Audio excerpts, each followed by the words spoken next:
All right, we are back in a series entitled Hard Things. Now, if you don't have any gum in your mouth, don't turn to your neighbor and say it, but you just look at them and whisper it or think it or something. We're going to we're going to 1 Samuel chapter 17. Amen. Because you got to admit, for a pretty boy that plays instruments and writes songs, little red looking fellow with curly hair, to go up against a giant is a hard thing. We said on last time, without challenges, without what? Situations that seem beyond your strength, right? Without challenges, you never draw on potential. And if you never draw on your potential, you are ignorant of your capacity. And it's an awareness of your capacity that equals confidence. Thank you for coming. We appreciate you. No, come on. Oh, one more time. Okay. Without challenges. See, you can't run from everything that looks hard.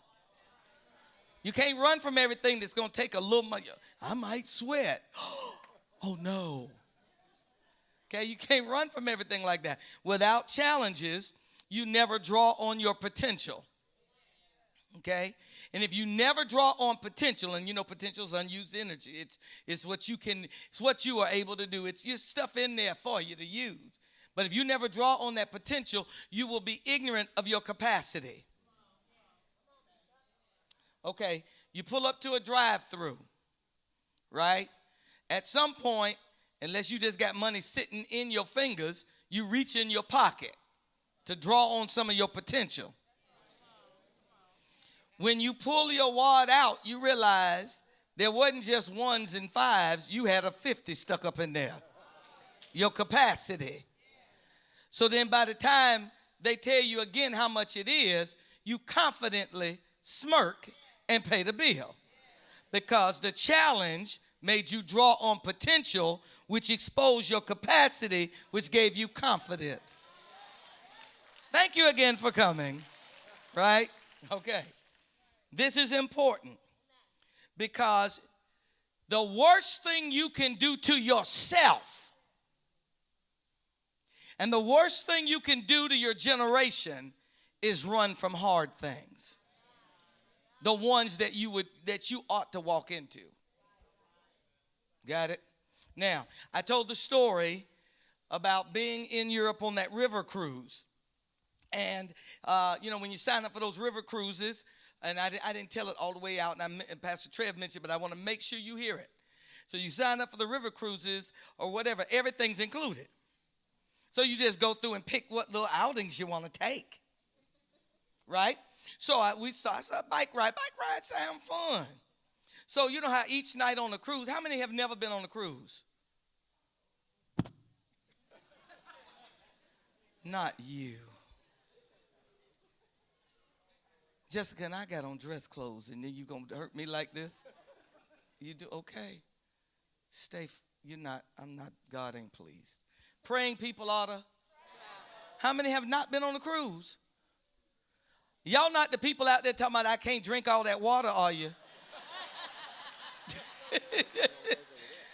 Because you can't drink all your bath water, but I hope you getting that hind part in there. That's a good one. 2/3 of the world is water. If you're running from water, you're stuck. I'm talking to you, E-Church. So now listen. So you know how each night, for those of y'all that have been on a cruise, each night, the night before, they come in and lay your stuff on the bed to tell you all the stuff for the next day. Excuse me, all the stuff for the next day. So I picked up the little paper. I said, we're going on a bike ride. You ready to go on a bike ride? It said, this 22-mile. I said, let me look back down because I know somebody lying. 22 miles. I looked over, darling. I said, you feel like? She, I just put that paper right on down. And I said, no, I'm going to be reading or something. I'm not doing that. That's too much. And laid the paper down. Went on, And I like, reading novels and stuff like that on my cruise, my serial killer novels and stuff. I'm just like, I just read. Now you're passing through Europe, some of the most beautiful countryside. I was like, I'm all right. Isn't that amazing? That's what we say. I'm all right. Then I find out the next day, that evening at dinner, somebody had been, I think. And I hadn't read down on the paper because they were electric bikes.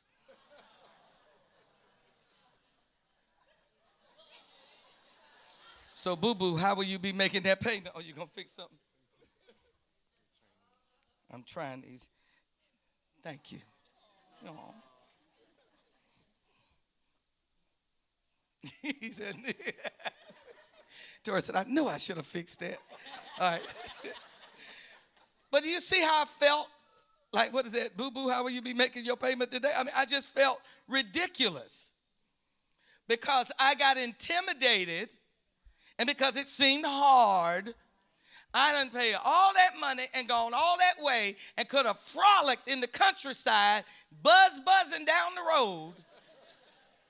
Instead, I'm on the ship watching everybody else live.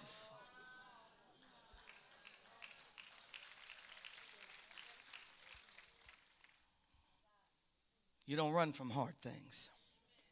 In fact, run over to Isaiah 8:18 right quick. I'm going to run you a little bit. Isaiah 8:18. Isaiah 8:18. It should say something like, go ahead.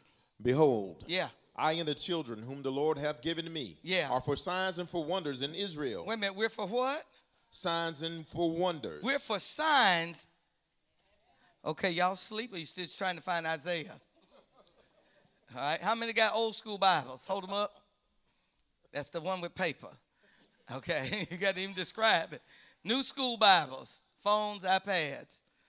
Ain't in school Bibles, nothing. Okay, here we go. So listen. I and the children that the Lord God has given are for signs and wonders. Your life is for signs and wonders. Your life is for signs and wonders. In other words, if it matters to you, it matters to God, live.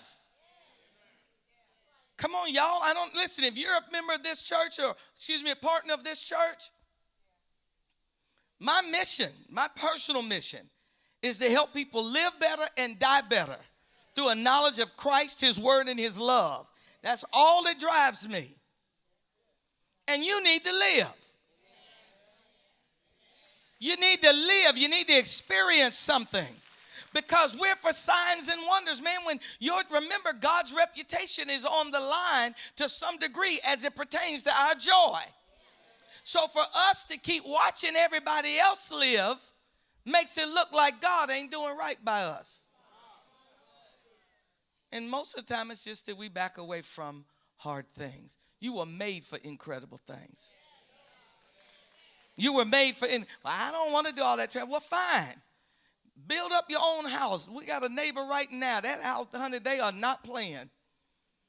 Building stuff onto it, decks, rooms, pool, garden. I don't know. I don't know anything else they could put out there. Every day they're beating and knocking.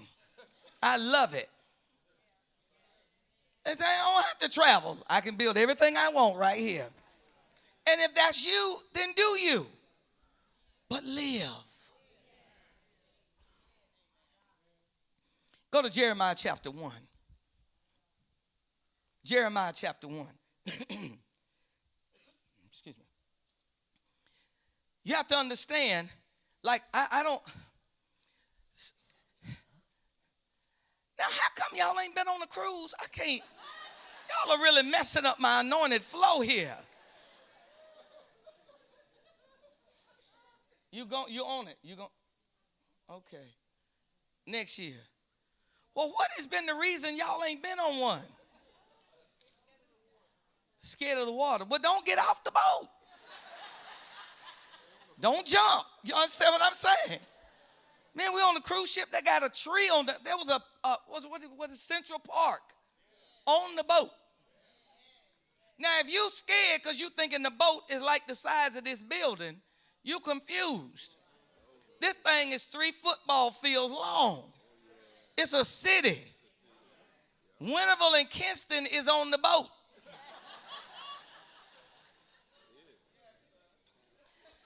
Jeremiah chapter 1, verse 8 and 9. This is very, very, very critical. You know, Jeremiah, before I formed you, I knew you, right?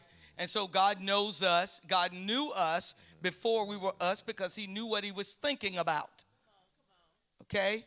In the same way, we had desires for our sons before they got here. Okay? Jeremiah chapter 1, verse 8 and 9. Read that for me. Be not afraid of their faces. Yeah, because he sent him to be a prophet. He said, people going to be clowning. Jeremiah said, no, they're going to look at me like I'm stupid. He said, don't worry about them folk. Trust me when I tell you. Come on. Y'all slide that down so it fits on the screen. Y'all know my OCD stuff is getting me. Go ahead. For I am with thee to deliver thee, saith the Lord. Then the Lord put forth his hand and touched my mouth. The Lord put forth his hand and touched my mouth. Come on. And the Lord said unto me, behold, I have put my words in thy mouth. God said, I put my words. You all know I've taught you this over the years. That word for words is dabar. I put my thoughts in your mouth. Come on now. Everybody wait. What do you do if you get sleepy? You stand up. He said, I put my thoughts in your mouth. What is he saying? What I was thinking of for your life, I put in your mouth to give you a taste for it. You're missing it. You're missing it. God said, okay,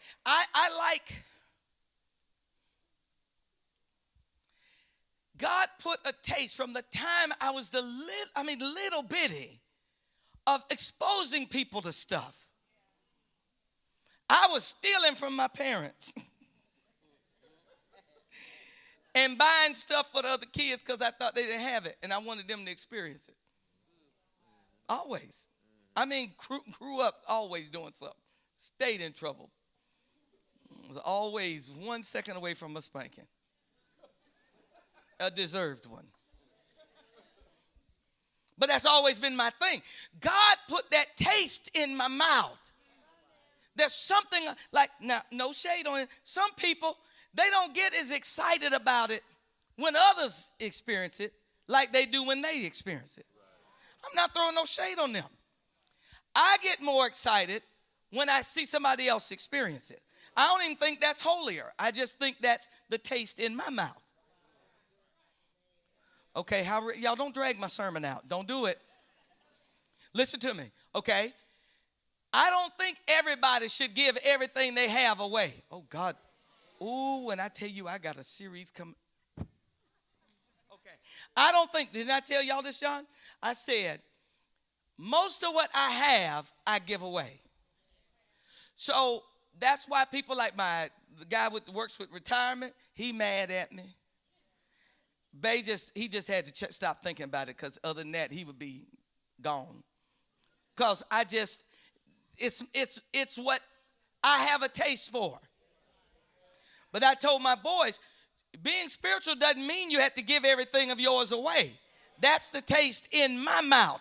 That was what God had on his mind when he made me and gave me a taste for it. I don't think he gave John, he didn't give that taste up.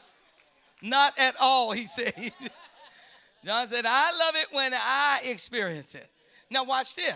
Now TJ, as much as he enjoys, he took after me in that. Because he had a taste for it. Not because we're more spiritual, because I think, if you put me and Bouge up with John and TJ, that's why you shouldn't compare yourself. But if we did, woo, y'all a little stronger in some stuff than we are. But we got a taste. TJ woke me up middle of the night. Middle of the night. To go, where were y'all? It's not Waffle House, it is IHOP. Because he felt like the woman needed a $500 tip. You remember that? He said, Ma, I'm serious. What would you have done had he called you and woke you up?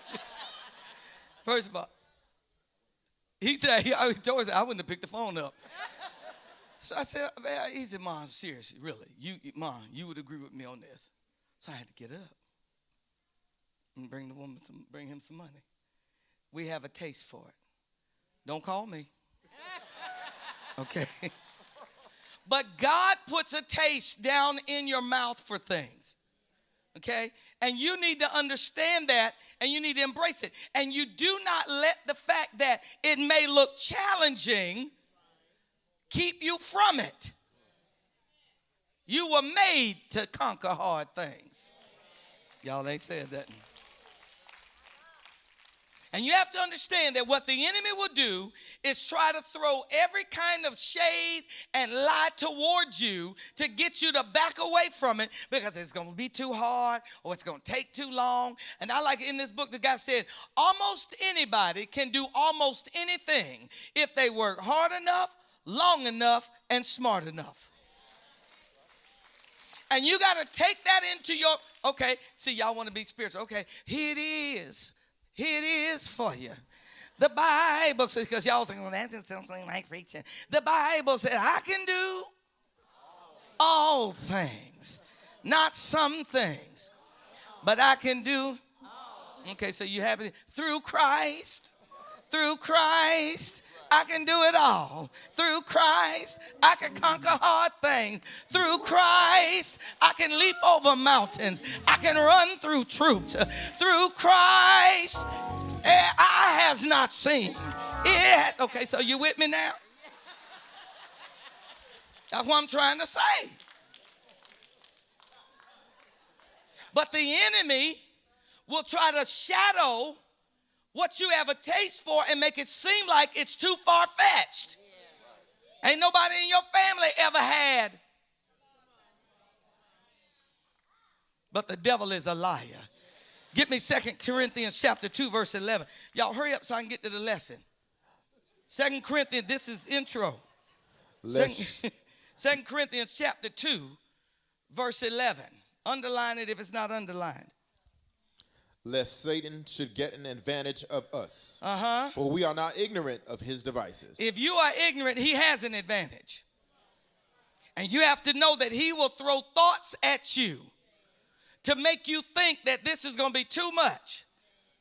People say, well, you going hiking. You stupid. It's hot. No, Let me tell you something. I just look at the picture. I look at it online. And let me say this, it may be funny as a joke, but it ain't funny. Because what you see in a picture and what you see on a computer does not compare to standing in it yourself.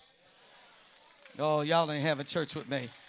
I ain't gonna let y'all have that one. You're looking up at everybody else's. But when you are standing there yourself, wow. Was that line in the movie, The Replacements? Greatness, no matter how brief, stays with a man. To be in a moment bigger than yourself. To believe for something beyond what is easy. It stays with you. And it changes you. Win somebody to Jesus and see what happens to you. Woo, it does something to you. You hear about it. Shameless plug for September 9th, an evangelism class. But it does something to you. We're not ignorant of his devices. So I want us to look today in 1 Samuel 17. That's where we're going to kind of sit for a while. 1 Samuel chapter 17. And I want us to look at how David approached his hard thing. Okay? 1 Samuel 17. David's got a giant in front of him. This is a hard thing. But I'm going to show you something. I want to look at the things he fought and the tools he used. I want to look at what? The things he had to fight. That's right. And then the what? Tools that he used. So in 1 Samuel, y'all know the story. His daddy, David, is a musician, pretty boy. Y'all make sure I stay cute up here now. Don't mess me up. It's the chain. I can't take the cross off, so what we're going to do? Come fix the collar and just let the cross stay on the inside. For those of you watching online, this is the kind of stuff that we wouldn't have to deal with. Back in the day, nobody could see it. You good? You left it out or in? Oh, you still? We'll see. Okay, I ain't going to care about it no more. All right. But you need to understand, David is a pretty boy. He's a musician. He's a fair countenance. He's been overlooked already. He's dealing with his own issues because his family, everybody got the Smith nose but him. Okay, you act like they don't understand what I'm saying. All right, everybody else. And then all of a sudden he pop up right, fair countenance and red. And ain't nobody got red hair anywhere in that family, but that lady that lived 2 streets down. Okay, so we together, right? So David is given one of the least of the jobs in the home. He keeps the sheep, right? So he's walking through sheep dung all the time, okay? So he's not in the army, whether it's that he's not quite old enough, which is what is implied, but also he doesn't look like he really meets the stature. I mean, he's just a little fella. So anyway, it comes time, his daddy says, hey, take this cheese, these crackers, this bread, whatever, take it to your brothers who are fighting and see how things go.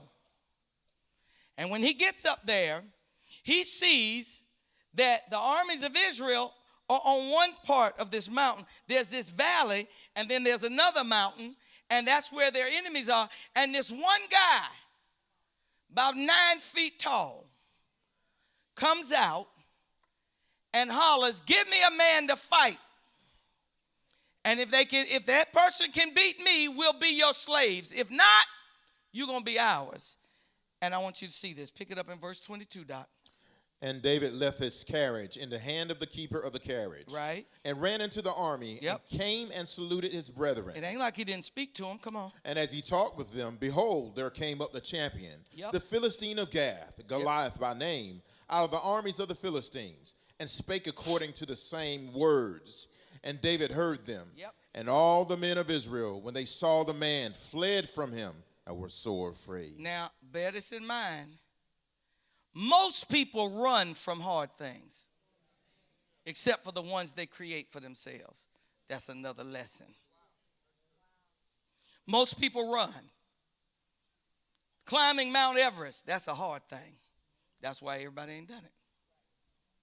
And you always see those people, John and I were talking about it yesterday, where people say, well, the Kardashians, what are they really good at? Well, apparently making money.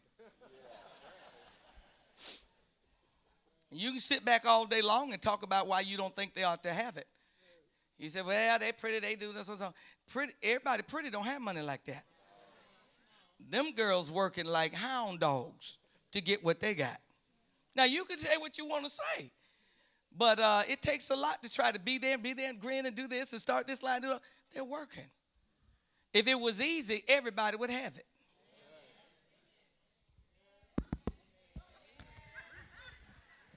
I said if it was easy, everybody would have it. It's kind of, okay, we can bring it to my arena. People talk about pastoring. Oh, they just stand, all they do is stand up there and talk for a long. Or then you have pastors and they feel like, well, it's just easy for you. I work. Yesterday, last Sunday, I got home at 9. I got meetings today. What are you talking about? These things don't just happen. They have to be planned and carried out. And it takes work. But can I tell you what? 27 months and 24 days. When I step over. My God. And I'm going to tell you now, that first 3 or so months, listen, I'm going to have my hands behind my head. I'm going to be frolicking in the water. I'm going to be... I've been working since I was 15. 45 years is a long time to work. With this intensity. David, come on here. So David's like, all these people running, what is going on with y'all? And the men said, have you seen this big guy? He came up to defy the armies of Israel. And whoever kills him, the king is going to make him rich, give him a wife, and free his house, his father's house. David said, wait, say that again. Verse 26. He said, wait a minute, what going to be going? I love it. They just told him. He said, wait a minute, what's going to be done? He said, yeah, whoever kills him, he going to make him rich. He said, I'm telling you, if they kill this uncircumcised Philistine that's still doing that, oh no, it's getting ready to be on. David said, who is this uncircumcised Philistine that he should defy the armies of God? And then in verse 27, they told him again. Now, verse 28. Now, I need you to hear this, because David sees the scenario. He understands he's against the odds. No worries. But that's not his focus. Now, verse 28 is almost like this. You got to go through the hard things to get to the hard thing. And the hard things are the people and the lies that the devil puts in folk around you to mess with your head. Read verse 28. And Eliab, his eldest brother, heard him. Why does it have to be somebody close to you? Go ahead. When he spake unto the men. And Eliab's anger was kindled against David. And he said, why camest thou Why are down you even hither? here? And with whom hast thou left those few sheep in the wilderness? Where you leave your little sheep at? How many you got? I know thy pride and the naughtiness of thine heart. I can't stand you. For thou art come down that thou mightest see the battle. And now you down here being nosy. And David said, That's the O'Neill paraphrase. Come on. what have I now done? Oh my God, what is wrong with you? Is there not a cause? Come on here. And he turned from That's him. good right there. I want you to see a few things. I want you to see a few things. The enemy wants to intimidate you when a hard thing is in front of you. But remember, normally, if you go through a righteous hard thing, if you take on a challenge, generally, the greater the challenge, the greater the reward. Come on and say that with me. The greater the challenge, the greater the reward. So now, the enemy does not want you. Remember, Goliath was the thing that shifted David's whole life. Wasn't nobody picking at him after Goliath. Y'all not talking to me. Sometimes you got to be willing to fight through. Okay, I ain't got to go to David. Let's bring it up current. Do you know how we got picked at when we were on Dickinson Avenue? They said, now, oh, where? This is what they were saying. I said, well, I'm a pastor of a church. They said, oh, okay, wow. Where's your church? I said, we're on Dickinson Avenue. Oh. I don't know when I've heard of, oh. Ain't nobody awing now. No, and I'm saying that simply to say, if you can get past the voices and the foolishness of other people and keep your eye on the prize, you know, I feel like preaching. If you really can keep your eye on the prize and go after what you have a taste for, hard or not, it will shut folk up, I promise you. So they come to him and he's like, First thing, let me give you some ways the enemy tries to intimidate. First, there are always those folk that try to shame you because of your desire. They'll try to do what? Shame you because of your what? First of all, why you even need that? No, I ain't asked you to buy it. It's something I want. It's something I want to do. You just want to be up there and be seen. Now, this is where if I had a lot of time, I would go into the teaching on as soon as. Because remember this, the primary way the devil fights you is not with circumstances, but with suggestions. Lord have mercy. Circumstances come. He fights you with thoughts and suggestions. Try to make you feel some kind of way. It can be something like, I was laughing one time. I was talking with Mom and Pop Blackwell, and they were talking about the church, and, you know, they had lived up north and all the responsibilities they had and on and on and on, and always being there. And maybe that's how they set their faith. I mean, like vacation was convention. Few people understand that. Most people don't understand that down here. It was all the time. It was never missed. It was, you were always in place. Boom, boom, boom. Well, that's a hard thing. And you always, and I don't know if I'd be doing all that. You just want people to think you so holy. Now, I ain't asked you about nothing. So now, you want to just throw, and see, that's the danger with thoughts and suggestions. Can I say this to you? You will never get to your hard thing if you don't handle the little suggestions and lies that the devil speaks into your mind. Come on, I need you to stay with me on this. I was telling the guys in the back, I said, look, I said, when Jesus was tempted of the enemy, the devil came in. Come on, just do what you got to do. This is why I don't dress up right now. Just leave the cross in. There you go. Don't put it back up. Ooh, I'm tired of thinking about it now. Thank you. When Jesus was being tempted, remember Satan came to him and said, hey, look at this stone. Command this stone to be made bread. You shouldn't be hungry up here. You're supposed to be doing something for people. Why would God let you go hungry? Jesus spoke the word, shut him up.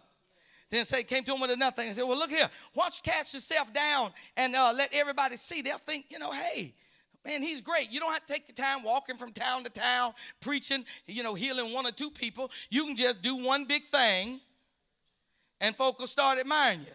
Jesus spoke the word, shut him up. Then he said, I tell you what, if you fall down, this is the devil talking to Jesus, fall down and worship me, I can get all of them to do anything. That was the lie he was pulling. And for people who have no relationship, there's an element of truth to it. He said, if you worship me, Jesus, I'll get them to worship you. Jesus spoke the word, shut him up, and he left. And I always ask, why would he have left? Don't seem like he did anything. Don't seem like the temptations worked. I'm getting ready to slap you. Here it come. What I realized, though, my Lucy, here's what scared me. Jesus looked like he completely whipped him there, and he did. Satan knew Jesus was not going to just break. He wasn't trying to get him to break. He was trying to plant a thought. See, wait. Because follow Jesus to the garden. Y'all feel like being taught this morning? Follow Jesus to the garden. And he gets to the garden, he says, Father, if there's any way this cup can pass. Now, wait a minute. Hold on. Freeze frame. Jesus, you just said 2 chapters ago, for this cause came I. Now, where's this coming from? Now, that tells me 2 things. When I'm in the flesh, as Christ was in the flesh, thoughts can really fight me. And the second thing it shows me, fighting a thought is not a sin, because there was no sin in Jesus. Oh, Lord. Come on here. Come on. So what am I learning? Satan's goal in that encounter was just to plant a thought, but of course Jesus handled that. He said, Father, if there's any other way, let this cup pass. Nevertheless, don't worry about it. I'm still going to obey you, even if there's no other way. But that other way entered in at the temptation, the thought of it. So you're standing there in front of a great big giant, and somebody says something. You just want to be up here so you can be seen. And if you're not careful, you will think over it. Well, I don't want people to think that. And, I was going to ask to lead the song, but I don't want people saying, I just want to be seen. So I'm going to just stay in the background. And I just, I don't want, you're going to do a life group. I was going to lead one, but, somebody said you only been at the church a year. How you? I know y'all don't feel like having church with me. I ain't studying y'all trying to drag my sermon out. You have to immediately cast down those thoughts. What did I say? Immediately. If you don't cast down an ungodly thought, it forms a hook or an attraction. Better to say a hook in your soul. And you ever had something that had a raggedy piece sticking out? And every time you walk past it, it catches your clothes, doesn't it? If you leave a thought sitting in your head that doesn't align with what God's word said, doesn't align with what God has for your life, every time you walk past it, it'll catch something and slow you down. Oh, God, I'm preaching. When they say, you ought to be ashamed. Why would you even want 2 cars? 'Cause I do. Thank you for your time. Why you want to climb Mount Everest? I don't want to just look at the pictures. 'Cause I do. I ain't asked you to go. Thank you. Y'all not talking. Second thing they'll try to do is they'll try to downplay the benefits. It ain't, let me tell you something, doing all that. There's people like, what if you mess up in the Olympics? You done trained for 12 and 15 years for 10 seconds. You crazy. Okay. So what about the person they become through training? What about everybody they've met in the process? What about being able to rub shoulders with people who are record holders? And then what if they win? And how that shifts their whole. You don't let people talk you out of your hard thing. Hey, you get your master's, you only gonna make $10,000 more. That ain't worth it. It ain't worth it because you don't have it. Oh, Lord. The other thing they do is they bring into question whether you qualify for it. You ain't really like them people. I don't know if you're going to fit in. As soon as that thought hits you, cast it down. I even have people say, I don't know if I fit here. What do you mean? You need to cast that thought down. Jesus died for you to fit wherever he put you. It doesn't matter how educated or not educated at all. If he put you here, you fit like a glove on a hand. And you don't let anybody or any thought or any situation make you feel any kind of way. That's the enemy trying to get you away from a destiny-shifting event. So Eliab's checking him. I don't even know why you down here, your little few sheep. You need to go on somewhere. They criticize your curiosity for life. Shame on you for your desire. Or they minimize what you have. How you going to be down here with them little few sheep? How you going to do that? You got 6 kids. Well, all 6 of them can help me study. Or you ain't going to be able to watch this. Read verse 33. Hurry, y'all. Y'all dragging this lesson out. Verse 33, because he had to deal with somebody else. This is the king. And Saul said to David, thou art not able to go against this Philistine to fight with him. Wow. For thou art but a youth, and he a man of war from his youth. You got to be careful. Sometimes well-meaning others will tell you you're not able to do it because you don't have the experience. Anybody with experience started without it.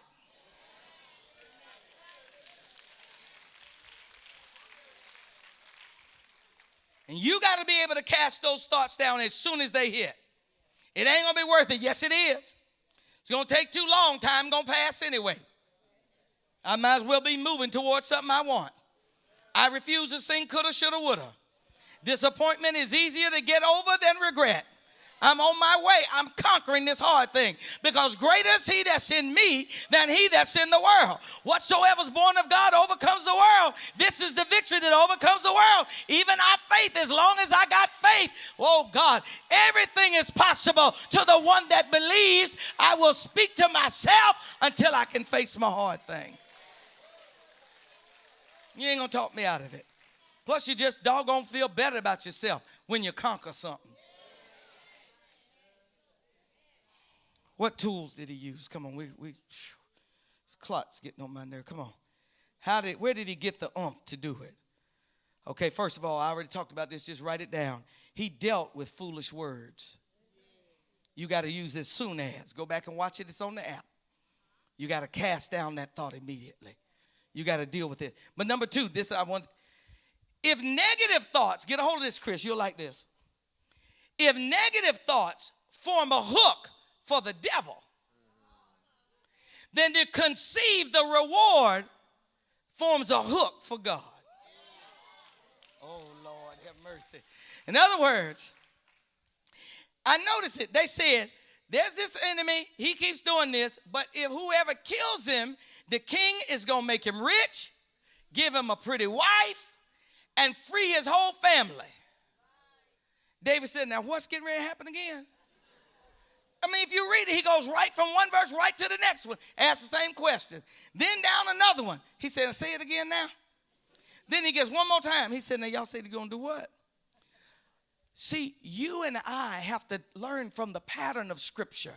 You got to put the reward in front of you. Y'all not hearing me.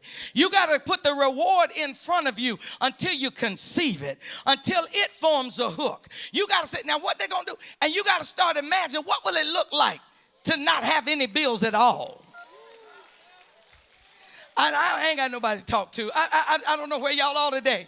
What is it going to feel like to not have to look at the check and wonder, what bills can I pay? Because they're all paid. I just got to figure out what I want to do this month.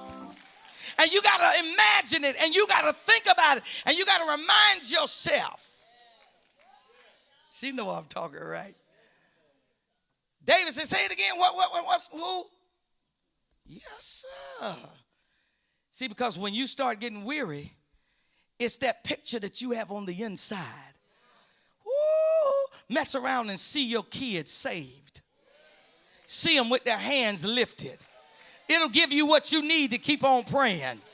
See yourself where you want to be. Keep it in front of you. Then when you feel a little weary in the process, you'll see that thing again. What was the story? There was a team that hadn't won anything in like 100 years. And the first thing the man did, it was a rowing team. Well, get on the little boats, and they row the boats together and race. I know y'all ain't been on no cruise. Y'all don't know about what I'm talking about. You know what the man did? The new coach, first thing he did, he made a tape of announcers going, it's getting close to team from so-and-so. They are 2 lengths ahead. They're rowing. They're pushing. So-and-so. Oh, my God, it looks like they're pulling it out. This is and he made a whole thing of sound effects, everything, and made them listen to it twice a day. They listened to it twice a day for over a year and a half.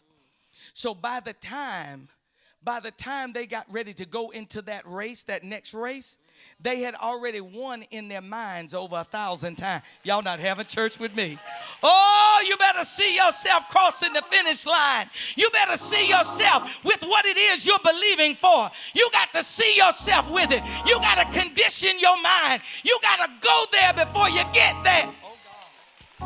Touch your neighbor and say, go there before you get there. You got to go there in your thoughts. You got to go there in your imagination. You got to go there, write it on your board. I'm going to go there before I get there. And if I go there before I get there, I know I'm going to get there.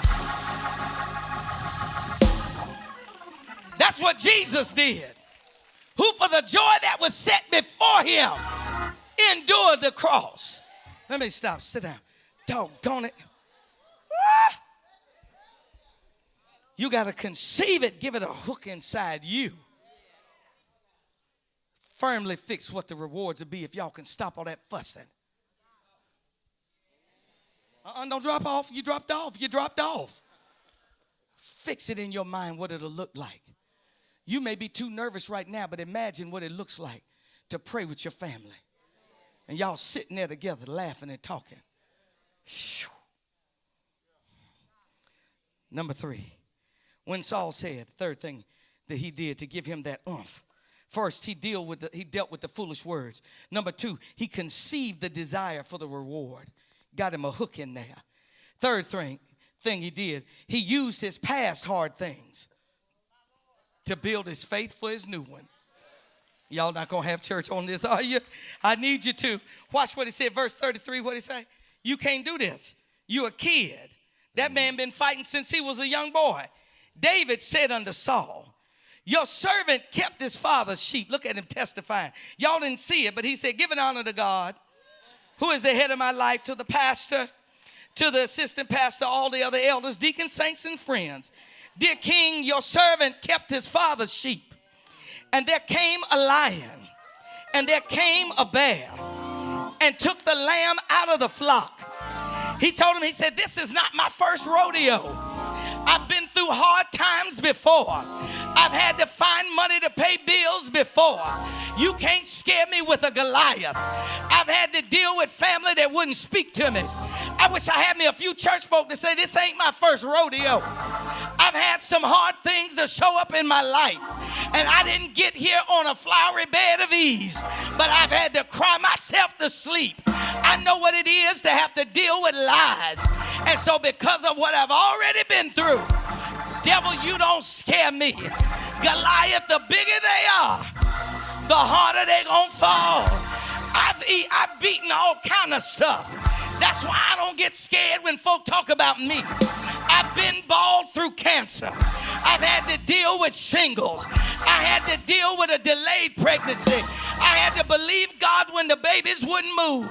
I'm trying to get y'all to understand that you got some stuff in your arsenal that you can pull up and tell the devil, if you didn't kill me then, you won't kill me now. I'm shifting myself. I've already come through hard times. I've already come through tribulation. I've already said, devil, you a liar. And God brought me through that. And if I came through that, touch 3 people, say I'm still standing. That's why Goliath don't scare me. I'm still standing. The devil thought he had me 10 years ago, but I'm still standing. Come on here, Elder Valeria. The devil thought he could kill you, but you still got your praise. Ain't nothing too hard.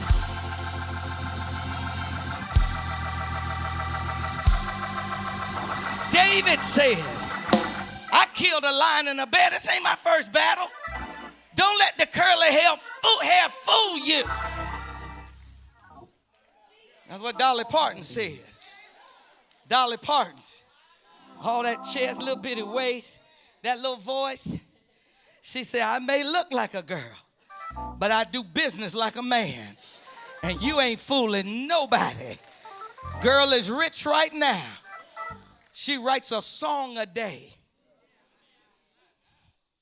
You didn't know that? Oh, no, she writes a song a day, at least. And she fought to keep the rights to all hers. When they tried to get her to give it away, so no. And the one that made her the most rich, she didn't even sing it. Y'all ain't gonna have church with me. She said, I love Whitney Houston.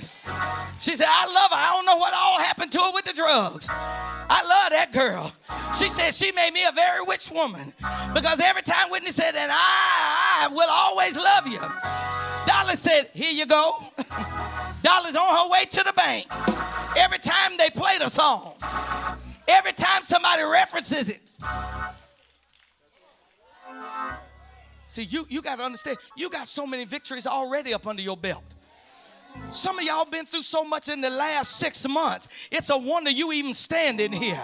It's a wonder you even got a praise left in your body. But you're still standing here.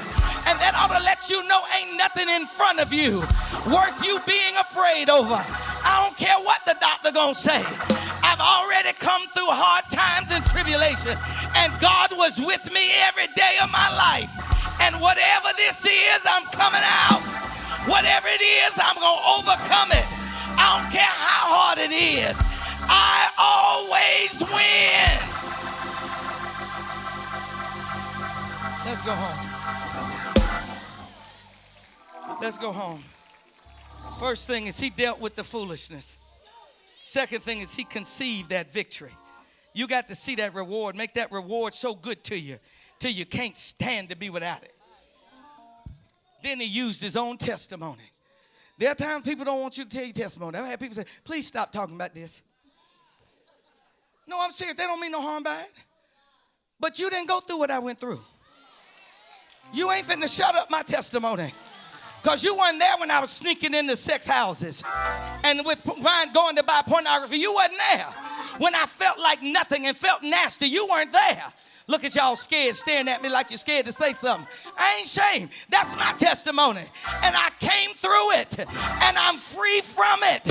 And I'm going to thank God every day. So when something new tries to grab me, I got too many things I beat. I got too many testimonies.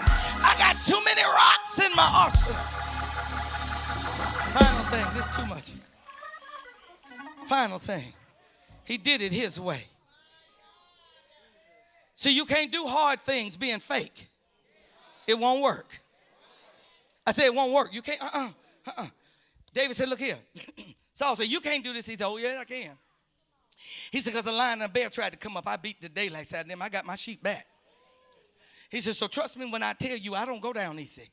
You letting the outside fool you. You don't know who I'm dealing with. What's that I said they read about in the book? The guy that said he wanted to be the best linebacker or something. He was a little bitty fella. And they told him he wasn't strong enough. No, I don't think it was Rudy, though. I don't think it was Rudy. Not in this one. This guy wanted to be, it's in the book, Win the Day. And the guy wanted to be the best. And they told him, they sent him home from the first practice. They said he too small. And his daddy came out with the best sentence ever. He said, they must not have measured your heart. Oh, God, y'all don't feel like having church. There's something about me that you can't see. There's some strength I've got that you can't visualize. I got the greater one on the inside. What I may lack in physical strength, I got it in spiritual strength. I got the Holy One on the inside of me. I dare you to touch somebody and say, I bet you I can do it. Me and Jesus can get it done. It may take me a couple days. It may take me a week or two. It may even take a year or two, but me and Jesus will get it done. David said, but I can't. Saul said, well, look here. If you're going to do it, you need to wear this armor. People they don't mean harm, but they think you have to be them.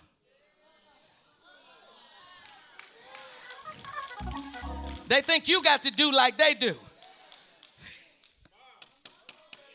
No. David said, well, okay, well, out of respect, he said, well, let me just, try to put it on. He took about 2 or 3 steps, almost fell. He said, I can't do this right here.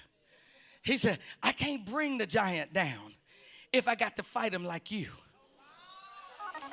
I can't bring it down. That's why I told Lord have mercy. Y'all don't know this is my testimony. He said, I can't bring it down if I have to fight like you. He said, but if you let me get a slingshot and let me go get me a few rocks, I know it's country, but I'm good with my country. Oh, y'all not talking to me. They said, well, when you get on TV, you want to get a little bit further. Of course, you're going to want to, be much more smooth and make sure that you, enunciate and use all of your words. And, let's try to be a little bit more educated and be a little bit more polished. And I said, okay, I can do that, but I might trip and fall.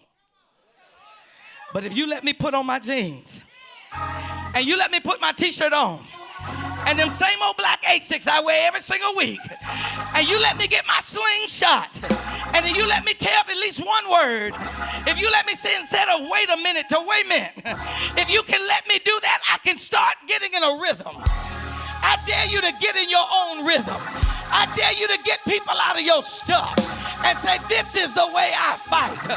I can get at the altar and praise until I'm strong enough to get it done. Elder Mary, it's your birthday. Happy birthday, woman of God. But you don't shout like some other folk.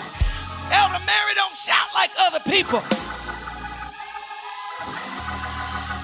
But that little bit of shout has kicked the devils behind. That little bit of shout has kept her family together. That shout has got what you call your husband? Bunky watching the program. Why? Because she's doing it her way. You need to find your way. Stop trying to be like everybody else and be yourself. Say it. Say it.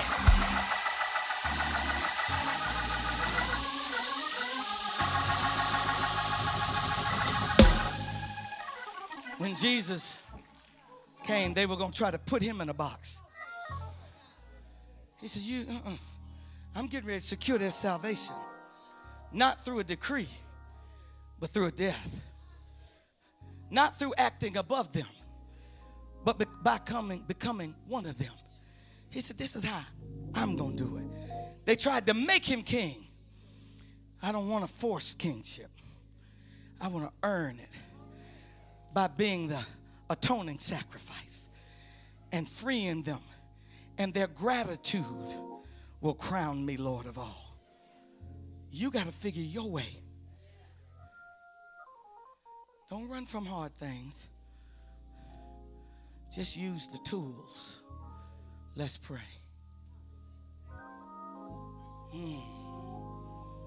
My God, I still feel a little lingering praise.